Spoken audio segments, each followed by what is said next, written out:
ABP અસ્મિતાનો વિશેષ કાર્યક્રમ કોણ બનશે પ્રધાનમંત્રીમાં આપનું હાર્દિક સ્વાગત છે। એબીપી અસ્મિતાની ટીમ આજે મોજૂદ છે બારડોલી લોકસભા મત વિસ્તારની અંદર। તમામ કોંગ્રેસ ભાજપના સમર્થકો આપણી સાથે મોજૂદ છે, કાર્યકર્તા નેતાઓ આપણી સાથે મોજૂદ છે।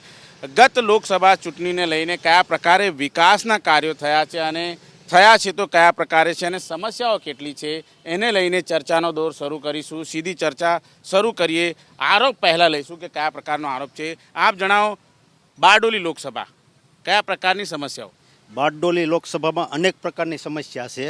જે 10 વર્ષથી એક બારડોલી વિધાનસભામાં લોકસભામાં એક બ્રિજનું કામ ચાલુ છે। એ આમાં પ્રશ્ન પૂછો કે 10 વર્ષથી જે ફાટક રેલવે ફાટક ઉપર દાસ્તાન ફાટક ઉપર જે બ્રિજનું કામ ચાલુ રહ્યું છે હજી પૂર્ણ કેમ નથી થતું, એનો જવાબ કોઈ આપે કેમ છે? બિલકુલ સીધો જવાબ મેળવીશું આપણે। સીધો જવાબ કહે છે કે રેલવે ફાટક 5 વર્ષથી વધુ સમય। કોણ બનશે વડાપ્રધાન કાર્યક્રમમાં જવાબ જ છે વડાપ્રધાન 24માં મોદી સાહેબ જ બનવાના છે। પ્રશ્ન છે બ્રિજનો, ટેકનિકલ કોઈ પ્રશ્ન હોય તે કાયદાકીય રીતે ઉકેલવા જ પડે છે, ત્યાર પછી જ આગળ કામ વધતો હોય છે। વિરોધ કરતા હોય તો એનો જવાબ આપવો જ પડે છે, એના ટેકનિકલ પ્રશ્ન હોય છે, બાકી કોઈ ટેકનિકલ પ્રશ્ન સિવાય કોઈ કામ અટકતા નથી। બિલકુલ અન્ય સવાલ લઈશું, તમે શું કહેશો, શું પ્રશ્નો છે તમારા? સુરતની અંદર ભારત દેશની અંદર ભારતીય જનતા પાર્ટીનું શાસન છે, તો આ બારડોલીની જનતા પૂછે છે કે રાજસ્થાનની અંદર 450નો બાટલો આપી શકે તો ગુજરાતમાં અને દેશમાં બેયમાં ભાજપની સરકાર છે, તો ગુજરાતની પ્રજાને 450 બાટલો ક્યારે મળશે? બિલકુલ સીધો ચર્ચા કરીશું। જવાબ શું હોઈ શકે છે તમારી પાસે, કયા પ્રકારે શું જવાબ છે? ગુજરાતમાં અને બીજા રાજ્યમાં બધામાં એ તો પેટ્રોલનું જોવો તો આજ સુધી કોંગ્રેસનું શાસન હતું, તે કેમ ન કરી શક્યા? ભારત દેશની અંદર નરેન્દ્રભાઈ જ્યારે વડાપ્રધાન બન્યા ત્યારથી આજ સુધીમાં આમ જનતાને જે સસ્તો ફાયદો થયો છે એવું ક્યારેય કોંગ્રેસના શાસનમાં નથી થયો। એટલે કોઈ પણ પ્રશ્ન હોય તો એનો સમય જતાં વાર લાગે, 400 થશે, સમય આવશે ત્યારે 400 થશે, 200 થશે। કોંગ્રેસ શું કહી રહી છે? કોંગ્રેસના સમયમાં જે જીડીપી હતી એના કરતાં બહુ સારી છે, જવાબ શું છે તમારી પાસે? એ તદ્દન વાત ખોટી છે। જ્યારે ભારત દેશ આઝાદ થયો ત્યારે ભારતની અંદર એક મીઠું નહોતું બનતું, પરંતુ કોંગ્રેસની સરકાર આવી અને કોંગ્રેસે 70 વર્ષની અંદર નાનામાં નાની સોયથી માંડી અને નાસા સુધીની જે વ્યવસ્થા કરી હતી કોંગ્રેસે કરી હતી, અને એના ફળ આજે ભારતીય જનતા પાર્ટી લઈ રહી છે। અને વાત રહી કામ કરવાની, તો એના પાયામાં જ જૂઠાણું આવેલું છે। જે અત્યારના હમણાંની જ વાત કરીએ છીએ, જે લોકો પોતાના પ્રચારમાં ખોટું બોલે છે પાર્ટી માટે, કે હમણાં જેણે ચાલુ કર્યું છે કે વોલ પેઇન્ટિંગ, એટલે 2 જગ્યાએ ફોટા પડાવવા માટે પેઇન્ટિંગ કરે છે અને પછી સ્ટીકર લગાડે। જો પોતાના પ્રચારમાં જ ખોટું કરતા હોય તો લોકોના કામ તો કેમ કરવાના? અને કહે છે કે અમે કામ કરીએ છીએ, એ લોકોનું સ્પષ્ટ છે, એને કામના નામે મત નથી લેવાના, રામના નામે મત લેવાના છે। આપણે કાંઈ પણ પ્રશ્ન પૂછીએ એટલે તરત એને જવાબ નહીં હોય એટલે જય શ્રી રામનો નારો લગાવી દે। જય શ્રી રામના નારાથી પેટ નથી ભરાતું લોકોનું। બિલકુલ જો કોંગ્રેસ કહી રહી છે કે ભાઈ આટલા વર્ષોથી તો કોંગ્રેસે કામ કર્યું, તમે તૈયાર ગાડીમાં બેસી ગયા છો, સાચી વાત કે? બિલકુલ ખોટી વાત છે કોંગ્રેસના મિત્રોની। તૈયાર એટલે શું તૈયાર? પહેલાં તો અમને એ લોકો બતાવે, રોજગારીની વાત કરીએ, જીડીપીની હમણાં વાત કરતા જ હતા, બરાબર છે? તો જીડીપીના હાલના આંકડાઓ તમે જોઈ શકો છો અને પહેલાંના આંકડાઓ જોઈ શકો છો। અને રહી વાત રામ મંદિરની, કે આ લોકો વારંવાર એવું કહે છે કે રામ મંદિરના નામે આ લોકો ચૂંટણીઓ લડે છે, તો રામ જે છે એ સૌના છે। અને હું એવું કહેવા માંગુ છું કે જે લોકો રામના ન થઈ શક્યા એ લોકો દેશના શા માટે થઈ શકવાના, કેવી રીતના થઈ શકવાના છે? અને રામ મંદિરનો મુદ્દો અને બીજા વિકાસના મુદ્દાઓ લોકોની સમક્ષ છે અને લોકો ખૂબ એનાથી વાકેફ છે કે કઈ સરકારોમાં કામ થયેલા છે અને કઈ સરકારોએ કામ કરેલા છે, આ લોકો સારી રીતે જાણે છે। એટલે રામ મંદિરે આવીને અહીંયા અટકતું નથી, ઘણા બધા એવા કામો છે દેશની અંદર। અત્યારે બુલેટ ટ્રેનનું કામ ચાલી રહ્યું છે, આ પણ વિકાસ છે। સુરત શહેરની અંદર મેટ્રોનું કામ ચાલી રહ્યું છે, આ પણ એક વિકાસ છે।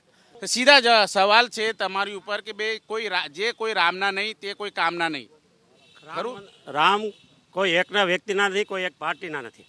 રામ મંદિરના દરવાજા રાજીવ ગાંધીએ દરવાજા ખોલ્યા હતા અને આરતી કરાવી હતી। આ લોકો સુપ્રીમ કોર્ટે જે રામ મંદિરનો ચુકાદો આપ્યો અને સુપ્રીમ કોર્ટે કીધું કે આટલા મહિનામાં આટલા વર્ષમાં તમારે રામ મંદિર બનાવવું, એટલે રામ મંદિર બન્યું છે। બીજું મારે કેવું છે, ભાજપના મિત્રો એમ કહે છે કે અમે આ વિકાસ કર્યો। એરપોર્ટો અદાણીને આપી દીધા, સ્પોટો અદાણીને આપ્યા। હું એમ કહું છું કે અદાણી એરપોર્ટ ઉપર, અદાણી પોસ્ટ ઉપર ડ્રગ્સ પકડાય 2 કરોડનું, 200 કરોડનું, તોય અદાણીને ધરપકડ ન થાય। હમણાં તમારા ઘરમાં કાંઈ પકડાણું હોય તો તમારી ધરપકડ થાય, તમારી પૂછપરછ થાય। આ તો દબાવીને રાજનીતિ કરે છે, રામ મંદિરના નામે રાજકારણ કરે છે, આ ધર્મના નામે રાજનીતિ કરે છે। બિલકુલ ધર્મના નામે રાજનીતિ થઈ રહી છે. વાતો કરીએ, સીધો આક્ષેપ કરવામાં આવી રહ્યો છે કે બધું ખાનગીકરણ કરી દીધું, બધું વેચી નાખ્યું. ભાઈ કેમ? ખાનગીકરણ કંઈ કરવામાં આવ્યું નથી. દેશના વિકાસ માટે સૌની ભાગીદારી કરવામાં આવી છે અને એ લોકોને જે લાગતું હોય કે મુદ્રા પોર્ટ પર, અદાણીના પોર્ટ પર કે આટલું આવે છે, હવે પકડાય છે તમને તકલીફ છે. તમારા વખતમાં તો પકડાતું જ નહોતું, અત્યારે પકડાય છે તમને તકલીફ પડી છે. આટલું પકડાય. માનનીય ગૃહમંત્રી હર્ષ સંઘવી સાહેબે આટલું પકડ્યું છે તો એમને તમારે ગુજરાતની જનતા તરીકે વધાવવા જોઈએ, નહીં કે એમને તમે ખણખોદ કરી અને એમના કામને તમે, એમની હિંમતને તમે તોડી શકો અને તમારાથી તૂટે પણ નહીં. આ તો સરકાર કામ કરે એ બી તમને દુઃખ લાગે છે. આ તો વિદ્યાર્થીઓને ભણાવે છે, સબસિડી આપે છે, ઉચ્ચ શિક્ષણ માટે મોકલે. કેમ જૂઠો આરોપ? જો કોઈ પણ સરકાર હોય, સરકારને કામ કરવાનું જ હોય છે. અને વાત અત્યારે જે આ ડિબેટ ચાલી રહી છે, બારડોલી લોકસભાની ચાલી રહી છે અને છેલ્લા 10 વર્ષથી પ્રભુભાઈ અહીંયા સાંસદ છે. 5 વર્ષ નહીં પણ 10 વર્ષની અંદર પ્રભુ વસાવાનું કામ આ વિસ્તારની અંદર એક બતાવી દે, અમે કોંગ્રેસનો ખેસ કાઢીને મૂકી દઈએ. પહેલી વાત તો આ. એટલે 10 વર્ષની અંદર એક પણ કામ પ્રભુ વસાવા દ્વારા આ વિસ્તારમાં કરવામાં આવ્યું નથી. વાત રહી વિદેશ ભણવા જવાની, તો આપણે અહીંયા ત્યાં છેલ્લા 10 વર્ષની અંદર એવું ઇન્ફ્રાસ્ટ્રક્ચર ઊભું કરવામાં નથી આવ્યું, એવું વિદ્યાર્થીઓ માટે શિક્ષણ માટેની વ્યવસ્થા ઊભી કરવામાં નથી આવી. એટલા માટે સૌથી વધારે ભારતની અંદર વિદ્યાર્થીઓ જતા હોય તો આપણે જે સમૃદ્ધ ગુજરાતની વાત કરીએ છીએ એ ગુજરાતમાંથી જાય છે. સૌથી પહેલાં તો એક પણ વિદ્યાર્થી જો વિકાસ કર્યો હોય તો કમાવા શું પણ ભણવા પણ બહાર ન જવો જોઈએ. એવું શિક્ષણ ગુજરાતનું નથી, એટલે અહીંથી વિદ્યાર્થીઓ વિદેશ જાય છે. બિલકુલ સીધો આરોપ છે. વાત શું જવાબ છે તમારી પાસે? વિદેશમાં જતા વિદ્યાર્થીઓ, વધારે પડતા વિદ્યાર્થીઓ રિઝર્વેશનની સિસ્ટમ છે ને જાતિ આધારે, એટલા માટે જાય છે. એ સિસ્ટમને કાઢવા માટે આર્થિક આધાર મોદીજી લઈ આવ્યા હતા, બરોબર છે? ત્યારે કોંગ્રેસ વાળા ભાગી ગયા હતા લોકસભામાંથી. બિલ પાસ થયું ને ત્યારે એકેય ઊભા નહોતા. પછી રામ મંદિરની વાત બારડોલી વિધાનસભાનો મેટર નથી. રામ મંદિરનો શરૂઆત કરી કોંગ્રેસે, બરોબર? પ્રશ્ન કોંગ્રેસે કર્યો, ભાજપ વાળાએ નતો કર્યો, બરોબર છે? અને રામ મંદિર બનાવવાની જગ્યાએ જેને હોસ્પિટલ બનાવવું હતું ને, હોસ્પિટલ, એ લોકોને હજી જો હિંમત હોય ને તો મસ્જિદ માટેની જગ્યા પડી છે, ત્યાં જઈને મંદિર બનાવો, હોસ્પિટલ બનાવો, સ્કૂલ બનાવો. પ્રભુ વસાવા દેખાતા નથી એવું કહે છે. હા, સાંસદ તમારા દેખાતા નથી. સાંસદની વાત જ નથી કરતા કોઈ. રામ મંદિરથી શરૂઆત કરે તો સાંસદ ક્યાં આવે? બિલકુલ સીધો જી શું આરોપ છે તમારો? યુવાનો માટે શું પ્રશ્ન? બધા મિત્રો એવું કહે છે ભારતીય જનતા પાર્ટીના 10 વર્ષથી પ્રભુભાઈ વસાવા સાંસદ સભ્ય છે. ભારતીય જનતા પાર્ટીનું સાંસદનું કાર્યાલય એમનો માણસ નક્કી નથી કરી શક્યો. શું જવાબ છે તમારી પાસે? ભાજપમાં નેતાઓ નથી, કોંગ્રેસમાંથી લાવવા પડે તમારે? ભારતીય જનતા પાર્ટી એવી સ્વચ્છ, છબીવાળી અને સારી પાર્ટી છે જેના કારણે કોંગ્રેસના ધારાસભ્યો, કોંગ્રેસના સાંસદો જે એની વિચારધારા નેગેટિવ હોવાથી એ લોકોએ પાર્ટી બદલીને ભારતીય જનતા પાર્ટી જોઈન કરી છે. કારણ કે કોંગ્રેસની અંદર કોઈ કામગીરી થતી નહોતી લોકહિત માટેની. એમના માટે એ લોકોએ કોંગ્રેસ છોડીને ભારતીય જનતા પાર્ટી જોઈન કરેલી છે. અને આમાં કોઈ વ્યક્તિ વિશેષ નથી હોતો, પાર્ટી વિશેષ હોય છે ને. સૌથી પહેલાં રાષ્ટ્ર પ્રથમ, રાષ્ટ્રના હિત કરવા માટે કોંગ્રેસના સાંસદો, કોંગ્રેસના ધારાસભ્યો કોંગ્રેસ છોડીને ભારતીય જનતા પાર્ટીમાં પ્રવેશ થયા છે. બિલકુલ સીધો જવાબ લઈશું. ભાઈ, આ તો વિકાસના કાર્યો થઈ રહ્યા છે એટલે કોંગ્રેસ વાળા ભાજપમાં આવી રહ્યા છે. કેમ ખોટું નિવેદન આપી રહ્યા છો? કોંગ્રેસમાં બધા નેતા હેરાન થઈ ગયા છે એમ કે. આપણે બહુ મોટી વાત નથી કરવી, પણ હું બારડોલી લોકસભાની વાત કરીશ. બારડોલી લોકસભામાં અમારું વેલંજા વિસ્તાર પણ આવેલો છે અને વેલંજા વિસ્તારની અંદર તમે ટીવી વાળા, ન્યૂઝ વાળા આવીને ઘર ઘર સુધી પહોંચો કે પ્રભુભાઈ વસાવા નામની વ્યક્તિને કોઈ ઓળખે છે?